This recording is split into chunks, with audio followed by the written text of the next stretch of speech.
Hello दोस्तों, welcome to PW only IAS. आज के सेशन में हम डिस्कस करेंगे 20th अगस्त से लेकर 27th अगस्त के बीच में कुछ इंपॉर्टेंट जो इकोनॉमी की जो न्यूज़ थी। और कोशिश यही है कि इकोनॉमी जो आपको मुश्किल लगती है, वो टेक्निकल है, उसको थोड़ा हम आसान बनाने की कोशिश करें। राइट। लेक्चर स्टार्ट करेंगे, बट दो क्वेश्चंस मैं आपको दे रहा हूँ। इन दो क्वेश्चंस को आप एक बार अटेम्प्ट करने की कोशिश करना और मुझे कमेंट्स में बताना कि इनका आपके हिसाब से क्या आंसर है। पहला क्वेश्चन हमसे यूपीएससी ने 2020 में पूछा था, और जो दूसरा क्वेश्चन है वो यूपीएससी ने 2015 में पूछा था। ठीक है, तो एक बार प्लीज़ इनको अटेम्प्ट कीजिएगा और कमेंट्स में मुझे अपना आंसर बताइएगा। चलते हैं हमारे पहले आर्टिकल की तरफ। यहाँ पर आप देख पाओगे कि बहुत सारी न्यूज़ है पिछले हफ्ते की। जैसे फॉर एग्जांपल यहाँ बात हो रही है पीनल चार्जेस की, पीनल इंटरेस्ट की। आखिर इन सभी चीज़ों का सर मतलब क्या है, पीनल चार्जेस या पीनल इंटरेस्ट? देखो, बहुत ही सिंपल से एग्जांपल से समझते हैं। मान लेते हैं एक पर्सन है यहाँ पर, ठीक है ना। मान लेते हैं इसका नाम है वैभव। ठीक है, तो वैभव ने पता क्या किया, एक बैंक से कुछ लोन लिया। किसी भी बैंक को आप अज्यूम कर लो, एसबीआई, पीएनबी, वट। ठीक है, अब लोन लिया था वैभव ने बैंक से। ठीक है, तो हर महीने या किसी पर्टिकुलर टाइम के बाद इसको ईएमआई देनी पड़ेगी। ठीक है ना, जैसे मान लो इसने किसी भी पर्पस के लिए कुछ लोन लिया है, ठीक है ना, तो उसको जब चुकाना होगा तो ईएमआई के फॉर्म में चुका रहा है। ईएमआई क्या होती है? जो मंथली इंस्टॉलमेंट्स आप पे करते हो। ठीक है, अब मान लो कोई टाइम ऐसा आया जिस महीने ना वैभव के पास पैसे नहीं थे, या फिर लेट्स से कि उसको अगर 31 तारीख तक अपनी ईएमआई जमा करानी थी, वो नहीं कर पाया। मतलब कि या तो समय के बाद करवा पाया, या फिर उसको करवा नहीं पाया, या फिर उसको काफ़ी ज़्यादा टाइम लग गया। ठीक है, तो ऐसे टाइम के ऊपर क्या लगती है? पेनल्टी लगेगी। कि आपको इतने तारीख तक जमा कराना था पर आपने नहीं कराया, तो उसकी क्या लगती है? पेनल्टी लगती है। राइट। अब ये जो गड़बड़ हो रही थी ना बैंकों की तरफ से, पेनल्टी के अंदर करी जा रही थी। सर कैसी गड़बड़ की बात कर रहे हो? देखो, सिंपल सी चीज़ समझते हैं। मान लो 10 लाख का लोन था, ठीक है, और हर महीने उसको लेट से 50,000 रुपए की ईएमआई देनी पड़ती थी। ठीक है, अब पता क्या हुआ, लेट से उसने नहीं दिया। तो जब उसने नहीं दिया तो उसके ऊपर पेनल्टी मान लो लगती है 20,000 की, एग्जाम्पल लेके चल रहे हैं। तो अगर 20,000 की पेनल्टी लगती, तो क्या उसको 20,000 रुपये पे करने पड़ते? बिल्कुल करने पड़ते। पर बैंकों ने पता क्या किया, बैंक क्या करते थे, ये 20,000 को ना, जो उनका बाकी बचा हुआ प्रिंसिपल अमाउंट है, उसके अंदर ऐड कर देते थे। ठीक है सर, पर इससे दिक्कत क्या है? इससे दिक्कत आप समझो, ये 20,000 क्या है? उसकी पेनल्टी। ठीक है, ये पेनल्टी को जब आपने बाकी बचे हुए अमाउंट के अंदर ऐड कर दिया, तो आपने पता क्या किया, पेनल्टी के ऊपर भी इंटरेस्ट लगा दिया। समझ रहे हो? क्योंकि पेनल्टी वाला अमाउंट किसके अंदर ऐड हो रहा है? पेनल्टी वाला अमाउंट आपका जो बाकी बचा हुआ प्रिंसिपल अमाउंट है, उसके अंदर ऐड हो रहा है, और उसके ऊपर फिर इंटरेस्ट लगता रहेगा। तो पता क्या हो रहा था, अगर कोई बंदा टाइमली किसी चीज को रीपे नहीं कर पाता था, तो उसके ऊपर पेनल्टी तो लगती ही लगती थी। पेनल्टी के ऊपर उसको प्रिंसिपल में ऐड करके उसके ऊपर और भी इंटरेस्ट लगा दिया जाता था। ठीक है ना, तो कहने का पॉइंट जैसे बोलते हैं ना कि इंटरेस्ट के ऊपर भी इंटरेस्ट। ठीक है ना, तो ये दिक्कत आ रही थी यहाँ पे, और ये हमारे बात काफी सारे सिटीजन से छुपाई भी जा रही थी। तो ये सारी चीजें आरबीआई ने बोला कि ये बातें ठीक नहीं है। आप पता क्या करो, आप लगाओ लोगों के ऊपर पीनल चार्ज। पीनल चार्ज का सिंपल सा मतलब है कि आपने टाइम के ऊपर पैसा नहीं पे किया, ठीक है, आपको लगेगी पेनल्टी। लेट से मान लो 10,000 रुपए की पेनल्टी लग गई, तो जब ये 10,000 रुपये बंदा पे कर देगा तो बात खत्म। कोई इसके ऊपर इंटरेस्ट अलग से नहीं है, कोई इसको यहाँ पे प्रिंसिपल अमाउंट के अंदर नहीं जोड़ा जा रहा, वो सब चीजें। तो बंदे ने बस 10,000 रुपये दिए और उसकी पेनल्टी खत्म हो गई। ये होती है पीनल चार्ज। और हमारे बैंक क्या कर रहे थे, कुछ जगह पर पीनल इंटरेस्ट लगा रहे थे, जब इंटरेस्ट के ऊपर भी इंटरेस्ट यहाँ पे लगाया जा रहा था। तो आरबीआई ने बोला है कि नहीं, पीनल इंटरेस्ट आप नहीं लगा सकते, आपको लगाना क्या होगा, पीनल चार्ज लगाना होगा। तो सर पीनल चार्ज कितना लगाएं, ये भी आरबीआई ने कन्वे किया है। आरबीआई ने कहा है ना कि जो आपका पीनल होगा, जो पेनल्टी होगी, वो रीजनेबल होनी चाहिए। ऐसा नहीं होना चाहिए कि लेट से आपकी जो ईएमआई है वो 50,000 रुपए की है, और आपने बोला कि मैं 40,000 रुपए की पेनल्टी अलग से लगाऊंगा। नहीं, ये रीजनेबल नहीं है। आपको जो भी पेनल्टी होगी उसको बहुत ही रीजनेबल और एक प्रॉपर लोन कॉन्ट्रैक्ट के हिसाब से जो भी बात बनेगी उस हिसाब से लगानी होगी। तो कहने का पॉइंट ये है कि आरबीआई ने ना जो लेंडिंग प्रैक्टिस है, कि पैसा कैसे लेंड करना है, उसको और फेयर बनाने की कोशिश के अंदर ये सारी गाइडलाइंस यहाँ पे रिलीज करी गई हैं। इनके रिलीज करने का कारण यही है क्योंकि बहुत सारे लोगों के द्वारा आरबीआई को कंप्लेंट करी गई थी कि बैंक ना अनफेयर मीन्स ऑफ प्रैक्टिसेस या लैंडिंग प्रैक्टिस के अंदर इन्वॉल्व हो रहे हैं। तो इस वजह से आरबीआई ने बोला है, हमारी जो रेगुलेटेड एंटिटीज होती हैं उनको बोला है कि आपको ये सब चीज़ें नहीं करनी। और साथ में ये भी बोला है कि ऐसा नहीं है कि आपने सिर्फ अब बस कागजी कार्रवाई करनी है, नहीं, इस चीज़ को आपने लेटर प्लस साथ ही साथ अपनी स्पिरिट के अंदर इन्वॉल्व करना है। कहने का मतलब कि आपको इम्प्लीमेंटेशन भी ढंग से प्रॉपर इसका होना ही होना चाहिए। ठीक है ना। एक चीज आरबीआई ने और बोली है कि आखिर ये किस किस चीज के ऊपर अप्लाई होगा। देखो आपके ना जितने भी बैंक्स हैं उनके ऊपर अप्लाई होगा। जैसे आपके let's say regional rural banks हो गया, वो भी हो गया, स्मॉल फाइनेंस बैंक हो गया, उनके ऊपर भी, जो आपके बाकी जो बैंक्स होते हैं, ठीक है ना, उनके ऊपर तो होगा ही होगा, जो आपके शेड्यूल वगैरह बैंक्स होते हैं। जैसे स्पेशली मैं अगर बात करूं आपके पब्लिक सेक्टर बैंक्स हो गया, प्राइवेट बैंक्स, उनके ऊपर आपको ना इतना इसके ऊपर ध्यान नहीं देना। आपको ये ध्यान देना है कि किसके ऊपर नॉट अप्लाई, मतलब किसके ऊपर अप्लाई नहीं होता, वो चीज़ ज़्यादा होगी। जैसे फॉर एग्जाम्पल मैं आपको बताता हूँ, आपने पेमेंट बैंक सुना है? ठीक है, मैंने आपको इकोनॉमी के अंदर पढ़ाए भी हैं। जैसे आपका एयरटेल पेमेंट बैंक हो गया, इस तरह जो आपके पेमेंट बैंक होते हैं, जहाँ जो बेसिकली लैंड मतलब नहीं करते, मतलब पेमेंट बैंक्स के ऊपर ये चीज़ अप्लाई नहीं होती। उसके साथ ही साथ आपके जो अर्बन कोऑपरेटिव्स हैं, ठीक है ना, अर्बन कोऑपरेटिव बैंक्स, उनके ऊपर ये अप्लाई नहीं होगा। उसके साथ में आपकी जैसे एनबीएफसी होती हैं, नॉन बैंकिंग फाइनेंशियल कंपनीज, इनके ऊपर अप्लाई नहीं होगा। साथ ही साथ आपकी जो हाउसिंग फाइनेंस कंपनीज होती हैं, ठीक है ना, उनके ऊपर अप्लाई नहीं होगा। और आपके जो कुछ ऑल इंडिया फाइनेंशियल इंस्टीट्यूशंस होते हैं जैसे सिडबी, नबार्ड, ये सारे, इनके ऊपर अप्लाई नहीं होगा। बाकी सबके ऊपर ही अप्लाई होगा। ठीक है ना। तो बस आप इतना ध्यान रख लो कि पेमेंट बैंक्स इसके अंदर इन्वॉल्व नहीं है, अर्बन कोऑपरेटिव बैंक्स नहीं है, आपकी एनबीएफसी, एचएफसी, ये सब नहीं है, और ऑल इंडिया फाइनेंशियल इंस्टीट्यूशन इसके अंदर नहीं आते। इनके अलावा सब यहाँ पर अप्लाई होते ही होते हैं। ठीक है ना। तो ये चीजें आपको पता होनी चाहिए। इसके अलावा गाइडलाइंस के अंदर ना आरबीआई ने एक इंपॉर्टेंट बात और बोली है। देखो एक ना आप लोग भी ना, जैसे आप पढ़ते होंगे, जैसे मान लिया आपने कभी लोन लिया है ना, तो आप देखते होंगे ना यार, उसकी टर्म्स एंड कंडीशंस होती हैं कुछ, और वो टर्म्स एंड कंडीशन बहुत ज्यादा लंबी होती हैं। ठीक है ना, हमसे पढ़ी ही नहीं जाती, हम डायरेक्टली उसके ऊपर साइन कर देते हैं। तो इसको मैनेज करने के लिए ना एक बनती है हमारी की फाइनेंशियल स्टेटमेंट, या की फैक्ट स्टेटमेंट बोलते हैं। कहने का पॉइंट क्या, कि टर्म्स एंड कंडीशन के अंदर तो बहुत सारी चीजें होगी, उसी की एक छोटी समरी बना दी की केएफएस के नाम से, की फैक्ट स्टेटमेंट। तो ये सारी बातें कि कहीं ना कहीं कल को आपका, आप ईएमआई नहीं पे करते हो, या फिर उसके अकॉर्डिंगली आपके ऊपर क्या पीनल चार्ज लगेगा, ये सारी बातें अकॉर्डिंगली उनको की फैक्ट स्टेटमेंट के अंदर बतानी पड़ेंगी, ताकि कहीं ना कहीं कस्टमर्स को थोड़ा और एम्पावर किया जा पाए, ताकि कस्टमर्स को भी लगे कि हाँ यार, हमारे साथ कोई धांधली या हमारे साथ कोई भी धोखेबाजी यहाँ पर नहीं हो रही। तो आने वाले टाइम के अंदर जो भी इस तरह से होंगे, स्पेशली 1 जनवरी 2024 से, वहां पर ये सारी चीजें हमें लगती हुई देखने को मिल जाएंगी। ठीक है। तो ये चीज आपको डेफिनेटली यहाँ पे पता होनी चाहिए। एक इसके साथ ही ना एक और मुद्दा है, जैसे फॉर एग्जांपल यहाँ पे है कि RBI allows switch from floating to fixed rate regime. तो इसका मतलब क्या है, यहाँ पे लिखा है ना पर्सनल लोन्स के रिगार्डिंग, ये आप चीजें सारी कर पाओगे। थोड़ा इसको समझते हैं कि आखिर यहाँ पे बात क्या हो रही है। देखो पहली बात तो समझो कि आखिर आपके पर्सनल लोन क्या होता है। लिखा ना personal loan. Personal loan basically कहीं ना कहीं वो लोन्स होते हैं जिनके रिगार्डिंग ना आपने कोई कोलेटरल वगैरह नहीं दिया। मैं आपको समझाता हूँ। जैसे मान लो आपने कुछ गाड़ी गिरवी रखी हुई है, ठीक है ना, उसके बदले में लोन लिया है, घर हो गया। तो इस तरह की कुछ चीजें जो आपने कहीं ना कहीं, जहां पर आपने नोटिस किया ना कि आपने वहां पर वो चीजें बदले में कुछ गिरवी रखा हुआ है, वो तो हो गया आपके जैसे अलग अलग तरह के लोन्स। उसके अलावा जो लोन होते हैं जहां पर आप कोई चीज गिरवी नहीं रखते हो, उनको बोल देते हैं हम क्या, हम पर्सनल लोन बोल देते हैं।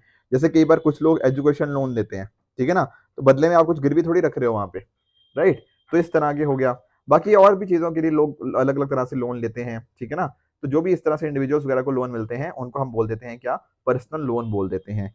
तो आरबीआई ने ना पर्सनल लोन के रिगार्डिंग ना गाइडलाइंस अभी जारी करी हैं। और ये गाइडलाइंस पता क्या है, जैसे फॉर एग्जांपल आप लोग जानते होंगे हमारे फिक्स्ड रेट के ऊपर और फ्लोटिंग रेट के ऊपर। फिक्स रेट का मतलब, अरे आप इंटरेस्ट रेट होता है ना, तो इंटरेस्ट रेट वहां पे क्या रहती है, फिक्स रहती है। Whereas on the other end, floating rate के अंदर आपकी इंटरेस्ट रेट ऊपर नीचे हो सकती है समय के साथ। जैसे कई बार हम देखते नहीं है कि रेपो रेट के साथ साथ आपका कुछ जो लोन की वैल्यू है, ठीक है ना, वो ऊपर नीचे हो जाए, ठीक है ना। तो उस हिसाब से अगर आप खुद देखो, अगर मान लो इस तरह से आपका जो इंटरेस्ट रेट जो आपको पे करना है, वो अगर ऊपर नीचे हो रही है, तो कहीं ना कहीं आप जो ईएमआई की वैल्यू पे करोगे, वो भी ऊपर नीचे हो सकती है, बढ़ सकती है, कम हो सकती है। या फिर लेट से आपका जो कितने टाइम के लिए आपने पे करना है, लेट से 2 साल के लिए अंदर आपने पे करना था, तो वो टाइम भी ऊपर नीचे हो सकता है, राइट। तो यहाँ पर अभी आरबीआई ने क्या बोला है ना, कि जब ऐसी चीजें होंगी, जब कहीं ना कहीं फ्लोटिंग के अंदर हमें इस तरह से वेरिएशंस देखने को मिलेंगे, तो डेफिनेटली ना जो हमारे कंज्यूमर्स हैं, उनके पास भी ना एक ऑप्शन आना चाहिए। किस बात का ऑप्शन, कि मान लो कि इस पर्टिकुलर चीज का, रेपो रेट के बढ़ने का या कोई भी इंटरेस्ट रेट के बढ़ने का, अकॉर्डिंगली लोगों की ईएमआई के ऊपर क्या इम्पैक्ट आया है, क्या उनकी ईएमआई की वैल्यू बढ़ गई है या कम हो गई है, what is the effect of that. And accordingly उस हिसाब से ना उनके पास एक ऑप्शन होना चाहिए। ये लिखा ना, RBI allows switch from, switch कर सकते हो आप floating to fix rate regime, ठीक है ना। तो कहीं ना कहीं आप अपने टेन्योर को चेंज कर सकते हो, ईएमआई को चेंज कर सकते हो, उसकी वैल्यूज को इस हिसाब से चेंज किया जा रहा है। तो ये भी कहीं ना उसी वजह से है। ध्यान रखने वाली बात ये है कि यहाँ पर फोकस किसके ऊपर है, ये एप्लीकेबल है सिर्फ और सिर्फ आपके पर्सनल लोन के रिगार्डिंग, बाकी चीजें यहाँ पे अकॉर्डिंगली अप्लाई नहीं होंगी। क्लियर हुई ये बातें? तो ये कुछ आरबीआई के रिगार्डिंग न्यूज थी। अगले टॉपिक की तरफ आगे चलते हैं, that is GCC, gulf cooperation council. अभी पता क्या हुआ है, जीसीसी जिसको हम बोलते हैं गल्फ कॉपरेशन काउंसिल, इसने बोला है कि हम ना इंडिया के साथ जो एफटीए है, फ्री ट्रेड एग्रीमेंट, उसको सोच रहे हैं कि आने वाले टाइम के अंदर इंडिया के साथ हम एफटीए कर लें। ठीक है ना? ये एक्चुअल में क्या हुआ है ना, आज से 15 साल पहले की बात है, 2006 हो गया, 2008 हो गया, उस टाइम पर भी इस तरह की बातें चल रही थी कि इंडिया और जीसीसी के बीच में एफटीए बनेगा। ठीक है, एफटीए वगैरह तो मैंने बहुत बार समझाया भी हुआ है आपको, कहीं ना कहीं आपके जो ड्यूटीज वगैरह लगती हैं उनको हम कम कर देते हैं। तो ऐसी बातें बहुत बार पहले भी हुई हैं, पर अब थोड़ा ज्यादा फोकस बढ़ रहा है कि हाँ, एक पॉसिबिलिटी है इंडिया और इन कंट्रीज के बीच में हम यहाँ पर एक एफटीए देख सकते हैं आने वाले टाइम के अंदर। तो पहली बात तो समझो कि जीसीसी के अंदर कंट्री कौन सी है। यहाँ पे आप नोटिस करोगे, यहाँ टोटल हमें 6 कंट्रीज देखने को मिल जाती हैं। एक हो गया आपका सऊदी अरेबिया, उसके साथ में आपका यहाँ पे यूएई हो गया, ओमान हो गया, ठीक है ना, कतर हो गया, आपका कुवैत हो गया और आपका बहरीन हो गया। तो ये टोटल हमें यहाँ पे 6 कंट्रीज देखने को मिल जाती हैं, और ये एक तरह की पॉलिटिकल एंड इकोनॉमिक अलायंस है। ठीक है, थोड़ा सा अगर मैं आपको और बताऊं इसके बारे में, ठीक है, तो आप नोटिस करोगे कि यहाँ पर इसकी एस्टेब्लिशमेंट हुई थी कब, 1981 के अंदर। कहाँ पर एस्टेब्लिशमेंट हुई थी, ये रहा आपका रियाद, सऊदी अरेबिया के अंदर, आप देख पा रहे होंगे ना रियाद, यहाँ पर इसकी एस्टेब्लिशमेंट हुई थी। ठीक है ना? तो कहीं ना कहीं काम यही है कि आपस में जो मेंबर स्टेट्स हैं मिलकर थोड़ा इंटीग्रेशन करें, कोऑर्डिनेशन करें, अलग अलग जो रिसोर्सेज है ना उनके अंदर हम कैसे प्रोग्रेस कर सकते हैं, साइंटिफिक रिसर्च को बेहतर किया जा सकता है, ये सारी बातें। अब एक चीज और भी ध्यान में रखनी है कि सर इंडिया के लिए क्यों इंपॉर्टेंट है। देखो, जो जीसीसी है ना, इंडिया के टॉप मोस्ट ट्रेडिंग पार्टनर्स में से एक है। ठीक है ना, इतनी सारी कंट्रीज के साथ आप जानते हो बहुत सारी चीजें हम यहाँ से मंगाते भी हैं। ठीक है ना, एनर्जी इंपोर्ट इंडिया में अच्छा खासा होता है। तो इंडिया भी कहीं ना कहीं ना अपनी जो एनर्जी सिक्योरिटी है उसको इंक्रीज करना चाहता है। ठीक है ना, तो ये सब चीजें भी ये देख सकते हो। ऊपर से अगर आप बात करें हमारे जो माइग्रेंट्स की बात कर सकते हो। ठीक है, इंडिया के बहुत सारे लोग, स्पेशली यूएई की बात करूं तो यूएई में तो बहुत सारे लोग काम करते हैं, उसी तरह से ओमान, कतर, यहाँ पर भी बहुत लोग, सऊदी अरेबिया के अंदर भी। तो 7 से 8 मिलियन से भी ज्यादा लोग ना, कहीं ना कहीं इससे भी ज्यादा लोग इंडिया के यहाँ पर काम करते हैं, तो उस वजह से भी हमारे हो जाते हैं। प्लस इंडिया साथ में ही इनके साथ अलग अलग जैसे डिफेंस एक्सरसाइज भी करता है। आपने मिलान एक्सरसाइज का नाम सुना होगा, राइट? तो डिफेंस कोऑर्डिनेशन की वजह से भी काफ़ी हमारे लिए ये चीज़ें इंपॉर्टेंट हो जाती हैं। ऊपर से काउंटर टेररिज्म हो गया, सिक्योरिटी फील्ड के अंदर भी हम कोशिश कर रहे हैं इन कंट्रीज के साथ अच्छे से काम करने की। तो कुछ कारणों की वजह से जीसीसी के मेंबर कंट्रीज भी आपको पता होने ही होने चाहिए। ठीक है, अगले टॉपिक की तरफ आगे बढ़ते हैं, that is future of work report. ये आप न्यूज़पेपर की कटिंग्स देख पाओगे, यहाँ पर बात करी गई है AI skills booming in India. ठीक है ना, तो पॉइंट क्या है कि लिंक्डइन के बारे में आप सभी जानते होंगे। ठीक है ना, लिंक्डइन का नाम तो सभी ने सुन रखा है। तो लिंक्डइन ने एक रिपोर्ट रिलीज करी है, फ्यूचर ऑफ वर्क। ठीक है ना, और इसको क्या बोला गया है, दरअसल में यहाँ पे बात हुई है आपकी आर्टिफिशियल इंटेलिजेंस की। कहने का पॉइंट वही है, आर्टिफिशियल इंटेलिजेंस किस तरह से आने वाले टाइम्स के अंदर लोगों को इम्पैक्ट करेगा, वो यहाँ पर बात है। तो थोड़ा ना मैं आपको, पहले आप खुद सोचो क्या लगता है, कुछ पॉजिटिव्स हैं आर्टिफिशियल इंटेलिजेंस के लोगों की जिंदगी के ऊपर, या रेदर आई शुड से जो वर्क फोर्स है, जो वर्क है रिलेटेड काम है, उसके ऊपर कैसा इम्पैक्ट आएगा। देखो आप खुद सोचो एक बात, कहीं ना कहीं बहुत सारे ऐसे काम होते हैं जो रेपिटेटिव काम होते हैं। ठीक है ना, जो बार बार बार बार सेम ही काम करना पड़ता है। तो क्या आपको नहीं लगता कि ये जो काम है, ये अगर एआई वगैरह जिसमें हम इनको यूज करते हैं, तो डेफिनेटली उस तरह के काम हम उसको अवॉइड कर पाएंगे, ये एक अच्छी बात है। ठीक है ना, उससे क्या होता है, जो हमारी ओवरऑल प्रोडक्टिविटी है वो बढ़ जाती है। आजकल तो जैसे बहुत सारे लोग ना, आप देखते होंगे कोडिंग वगैरह करते होंगे, तो आजकल जो एआई वगैरह है वो भी अच्छे अच्छे कोड लिखने लग गई है। तो वो सारी चीज़ें भी बढ़ी हैं, उस तरह से प्रोडक्टिविटी बढ़ी है लोगों की, वो अपना टाइम जो है बाकी और चीज़ों में इन्वेस्ट कर पाएंगे। उसी तरह से अगर आप नोटिस करोगे, ठीक है ना, तो साथ में ही ना लोगों ने भी अपने आप को ना स्किल्स अपने बढ़ाने शुरू कर दिए हैं। किस तरह से, देखो एक्चुअल में अगर आप नोटिस करोगे ना, आज से हम 7 साल पहले की कंपैरिजन करें, यानी कि 2016 को और 2023 को कंपैरिजन करें, तो इन 7 साल के अंदर ना इंडिया में जो आर्टिफिशियल इंटेलिजेंस के अंदर लोग जो स्किल्ड थे, उनका नंबर 14 गुना बढ़ गया है। 14 गुना बन गया है, ठीक है ना। तो ये क्या दिखाता है कि लोग भी अपने आप को साथ साथ स्किल करते जा रहे हैं, लोग नई नई चीजें सीखते जा रहे हैं, जो कि काफी अच्छी बात है। ऊपर से एआई की मदद से ना बहुत सारे अलग अलग सेक्टर्स हेल्प हुए हैं। चाहे आप उसमें आप एजुकेशन की बात कर लीजिए, आप बात कर लीजिए हेल्थ की। हेल्थ के अंदर आप जानते होंगे कि अच्छा, किसी डिजीज को डायग्नोज करना, वहां पर हमें एआई की हेल्प हो जाती है। बाकी मैंने पिछले चैप्टर्स के अंदर कई बार ना आपके साथ जैसे जुडिशरी की भी बात करी थी, तो मैंने बताया था किस तरह से जुडिशरी के अंदर भी आप एआई का यूज कर सकते हो। इस तरह से अलग अलग सेक्टर्स के अंदर ना हर चीज में इंप्रूवमेंट हमें यहाँ पे देखने को मिली है। पर सर, सारी चीजें पॉजिटिव थोड़ी है, कुछ नेगेटिव्स भी तो हैं एआई के। बिल्कुल ठीक बात है, और ये ऐसा लिंक्डइन ने बताया भी है कि एक्चुअल में ना बहुत सारे लोगों की जॉब्स गई है, ठीक है ना। और ये जॉब्स ऐसा नहीं है कि सिर्फ आपकी ब्लू कॉलर जॉब्स गई हैं, बिल्कुल भी नहीं है। आपकी व्हाइट कॉलर जॉब्स भी इनफैक्ट ना इफेक्ट हुई है, ठीक है ना। आई एम श्योर कि आपको ब्लू कॉलर व्हाइट कॉलर का मतलब पता होगा, ठीक है ना। जो कहीं ना कहीं थोड़े, ठीक है ना, जो स्पेशली मैन्युफैक्चरिंग इंडस्ट्री में काम करते हैं उनको हम ब्लू कॉलर बोल सकते हैं। और जो थोड़ा टर्शरी सेक्टर वाले लोग होते हैं उनको हम थोड़े व्हाइट कॉलर जॉब्स हम यहाँ पे इंक्लूड करते हैं, जैसे आपके, ठीक है ना, अलग अलग सेक्टर्स में हो गया, आपकी सर्विसेज वाली जॉब्स होंगी, तो वो भी यहाँ पर गई हैं। तो ये एक बहुत ही मेजर कंसर्न है। ऊपर से ना एक्चुअल में एक जो लिंक्डइन ने यहाँ पे बात हाईलाइट करी है, उन्होंने नोटिस किया कि यहाँ पर ना थोड़े कॉपीराइट वगैरह के इश्यूज बहुत आ रहे हैं। कहने का मतलब क्या, आजकल जैसे आपने ना चैट जीपीटी का नाम सुना होगा, चैट जीपीटी हो गया, इस तरह के बहुत सारे और जनरेटिव एआई वगैरह आजकल टाइम मार्केट में चल रहे हैं।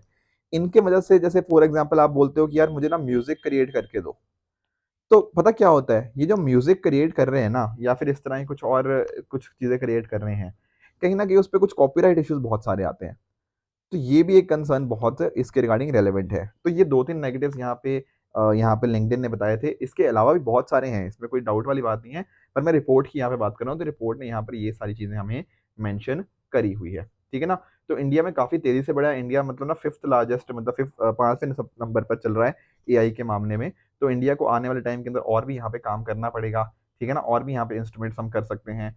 तो कुछ और भी इन्होंने ना यहाँ पे सजेशंस दिए हैं कि फ्यूचर के अंदर जो हमारे लोग हैं, कहीं ना कहीं उनको थोड़े अच्छे हम स्किल्स दें, ठीक है ना। उनकी अपस्किलिंग करें। अपस्किलिंग का मतलब होता है कि ऑलरेडी पर्सन के पास स्किल्स हैं, उसको थोड़ा हम और बढ़ा रहे हैं। उनकी रीस्किलिंग करी जा सकती है, एआई के अंदर हम वो सारी चीज़ें प्रोवाइड कर सकते हैं। साथ में ही ना लोगों को यहाँ पर हम सोशल सिक्योरिटी वगैरह दे सकते हैं, ताकि अगर कल को लेट से एआई की वजह से कुछ नुकसान होता है कंट्री का, या लोगों की जॉब जाती है, तो उनके पास प्रॉपर प्रोटेक्शन यहाँ पे अवेलेबल हो। इसके साथ में ही पूरी दुनिया की कंट्रीज जो है ना, उनको आपस में मिलकर कहीं ना प्रॉपर रेगुलेशंस बनाने चाहिए। क्योंकि आप नोटिस करो कि जैसे एआई अगर गलत हाथों में चला जाता है या फिर कुछ गलत काम करने लग जाता है, यानी कि ह्यूमन काइंड के लिए वो काफी नेगेटिव हो सकता है, ठीक है ना। तो ये रेगुलेशंस प्रॉपर होंगे तो अकॉर्डिंगली हम चीज़ों को मैनेज कर पाएंगे। Plus at the same time इनके क्या डेवलपमेंट्स चल रही हैं, किस तरह से एआई का इम्पैक्ट आ रहा है, इनके रिगार्डिंग लोगों के बीच में और सरकारों के बीच में कहीं ना कहीं ट्रांसपेरेंसी होगी। तो हम एक्सपेक्ट कर सकते हैं कि जो एआई के पॉजिटिव्स हैं हम उनको तो देख पाएं, और जो नेगेटिव चीज़ें हैं कहीं ना कहीं हम उनको अवॉइड कर पाएं। तो ये कुछ बातें थी जो लिंक्डइन के द्वारा बोली गई थी। और आप जानते ही हो, ठीक है, थोड़ा सा मैं आपको ना चैट जीपीटी के बारे में थोड़ा बता देता हूँ, ठीक है ना। बहुत ही यूजफुल भी है, ठीक है, कह सकते हैं बहुत यूजफुल है। कहीं ना कहीं कुछ भी आपको ना, जैसे आपको लेट से आपको ना, जैसे आप बच्चे नहीं होते, कई बार उनको लिखना होता है कि right a essay on my cow, ठीक है, माई काउ नहीं, या कुछ और, माई फ्रेंड लिख लेते हैं, ठीक है ना। तो आप अगर इतना टाइप करोगे ना, right an essay on my friend, तो चैट जीपीटी ना प्रॉपर एक एसे आपको लिख के दे देगा। इसी तरह से आप टेक्स्ट हो गया, आप इमेजेस हो गया, और कोई भी डेटा वगैरह हो गया, ये यहाँ पे आप आराम से इसके माध्यम से जनरेट करा सकते हो। ये इसको इसी को बोलते हैं क्या, जनरेटिव एआई। क्या बोलते हैं, जनरेटिव एआई, ठीक है ना। आपने जैसे मैंने अभी बताया ना चैट जीपीटी, चैट जीपीटी किसका है, ओपन एआई का, ठीक है, इनके द्वारा क्या बनाया गया है, चैट जीपीटी। उसी तरह से गूगल की तरफ से क्या था, गूगल की तरफ से हमें बार्ड देखने को मिला है, ठीक है ना। इस तरह और भी बहुत सारे हमें इस तरह के जो जनरेटिव एआई हैं वो हमें मार्केट में देखने को मिल जाते हैं। तो ये थोड़ा आपको आइडिया इन बारे में होना चाहिए। लास्ट वीक मैंने कुछ क्वेश्चन दिए थे आपको, उनका मैं क्विकली आपको एक बार आंसर बता देता हूँ। यहाँ मैंने पूछा था आपसे कि इंडिया की जो क्या क्या चीज़ें हैं जो इकोनॉमिक टेरिटरी के अंदर इंक्लूड हो जाती हैं। देखो, जब हम ना जीडीपी कैलकुलेट करते हैं तो हमें देखना होता है ना कि कौन सी चीज़ इंडिया की जीडीपी में आएगी, कौन सी चीज़ नहीं आएगी। और आप मीनिंग भी जानते हो, ग्रॉस डोमेस्टिक प्रोडक्ट। यहाँ पर हम देखते हैं कि कौन सी चीज़ कहाँ प्रोड्यूस हो रही है, where is it getting produce. तो वहाँ पर हमें इकोनॉमिक टेरिटरी को देखना पड़ता है। तो पहला स्टेटमेंट कह रहा है कि इंडिया के जो भी पोलिटिकल फ्रंटियर्स हैं और हमारे जो टेरिटोरियल वाटर्स हैं, अगर उनके अंदर कोई इकोनॉमिक एक्टिविटी होगी तो वो क्या इंडिया की जीडीपी के अंदर इंक्लूड होगी? Answer is yes. इंडिया की टेरिटोरियल वाटर्स है, बिल्कुल होनी चाहिए, ठीक है ना। दूसरा बात कर रहा है office of international organization located in India. किसी इंटरनेशनल ऑर्गेनाइजेशन का अगर इंडिया में हेडक्वार्टर है, उनके ऑफिस हैं, उसके अंदर कोई इकोनॉमिक एक्टिविटी होती है, क्या वो इंडिया की जीडीपी है? The answer is a clear no. उसी तरह से ना जब हम बात करते हैं, जैसे फॉर एग्जांपल बाहर वाले कंट्रीज की जो एम्बेसीज होती हैं, ठीक है, उनकी कॉन्सुलेट्स होती हैं, उनके अंदर कोई चीज़ होती है तो वो इंडिया की जीडीपी नहीं है, वो उस देश की जीडीपी के अंदर आएगा। समझ गए इस बात को? तीसरा बात कर रहा है फिशिंग वेसल अगर कोई इंडिया के रेजिडेंट्स ऑपरेट कर रहे हैं इंटरनेशनल वाटर्स के अंदर, ये बात भी करेक्ट है, ये हमारी इकोनॉमिक टेरिटरी का पार्ट होगा। चौथा बात कर रहा है अगर किसी दूसरी कंट्री का इंडिया के अंदर कोई मिलिट्री एस्टेब्लिशमेंट होता है और वहां पर कुछ इकोनॉमिक एक्टिविटी होती है, is it a part of India GDP? No it is not. ये चीजें आपको अच्छे से पता होनी चाहिए। तो यहाँ पर हमारा करेक्ट आंसर क्या बनेगा? ऑप्शन नंबर सी, 1 और 3 ओनली। उसी तरह से मैंने आपके साथ एक और क्वेश्चन दिया था कि absolute and per capita real gross national product, ये आपको इकोनॉमिक डेवलपमेंट नहीं डिनोट करेंगे। अगर क्या होगा, देखो जैसे फॉर एग्जांपल आप सभी जानते होंगे ना, एक होता है हमारा ग्रोथ, एक होता है हमारा डेवलपमेंट। ग्रोथ के अंदर हम बात करते हैं किसकी? नंबर्स की, ठीक है ना, कि हमारी जीडीपी इतने परसेंट से बढ़ गई, हमारा ये नंबर ऐसे बढ़ गया, ठीक है ना। पर क्या इस नंबर से हमें ये पता लगा कि लोगों की जिंदगी के अंदर क्या उनकी जिंदगी थोड़ी बेहतर हुई? नहीं पता लग रहा। क्या कहीं ना कहीं उनके जिंदगी के अंदर उनको अच्छे एजुकेशन, अच्छे हेल्थ, अच्छे स्किल्स, अच्छी शिक्षा, अच्छे मतलब अच्छे रोजगार, ठीक है, अच्छी एम्प्लॉयमेंट हो गया? क्या उनकी गरीबी खत्म हुई? ये सारी चीजें भी तो जरूरी है ना। ऐसा भी तो हो सकता है कि जैसे फॉर एग्जाम्पल इंडिया आगे बढ़ रहा है, लेट्स से जो भी आप कहना चाहो 7% 8% से आगे बढ़ रहा है, पर ऐसी भी तो पॉसिबिलिटी है कि कुछ ही लोग आगे बढ़ रहे हैं, ये एक अमीर बहुत ज्यादा अमीर हो गए और जो गरीब थे उनकी हालत आज भी खराब है, ठीक है ना। तो ऐसा करने में पता क्या होगा, जब कुछ लोग बहुत ज्यादा अमीर हो रहे हैं तो हमें लगेगा कि हाँ हमारी जीएनपी तो बढ़ रही है, हमारे पर कैपिटा जीएनपी भी बढ़ रही है, मतलब पर पर्सन भी, क्योंकि ये तो बहुत अमीर हो गए। पर कहीं ना कहीं उसने इस बात को हाइड कर दिया कि गरीब भी तो बहुत गरीब हो गया, उसकी जिंदगी में तो आज भी एजुकेशन, हेल्थ स्किल्स ये सब है ही नहीं। तो कहीं ना कहीं अगर जीएनपी के अंदर, जैसे फॉर एग्जांपल यहाँ बात कर रहे हैं ना, अगर उनकी पॉवर्टी, अनएम्प्लॉयमेंट ये बढ़ेगी तो ये क्लियरली दिखाएगा कि इकोनॉमिक डेवलपमेंट नहीं हुई। चाहे आपकी एब्सोल्यूट जीएनपी या रियल पर कैपिटल जीएनपी ये बढ़ती भी रहे, ये शो करेगा कि कहीं ना कहीं इश्यूज हैं और इंडिया की इकोनॉमिक डेवलपमेंट नहीं हुई। तो यहाँ पर सही आंसर क्या हो जाएगा? Option number C is correct. तो आज के सेशन के स्टार्टिंग के अंदर ही मैंने आपको 2 क्वेश्चन दिए थे, ठीक है ना। आई होप आपने उनका आंसर किया होगा, नहीं किया तो अभी कर दो। ये 2020 वाला क्वेश्चन था, पहला क्वेश्चन, इसका आंसर मुझे बताओगे, एंड दूसरा ये वाला क्वेश्चन।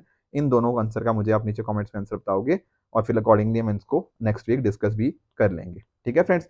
तो जो हमारी कोशिश थी, इकोनॉमी थोड़ी टेक्निकल है पर टफ नहीं है, आई होप आज के लेक्चर में भी वो चीज़ आपने रियलाइज कर ली होगी, ठीक है फ्रेंड्स। तो ये था आज का सेशन। इसी तरह से आप भी अपने एंड पे हार्ड वर्क करते रहिए। Goodbye and good luck.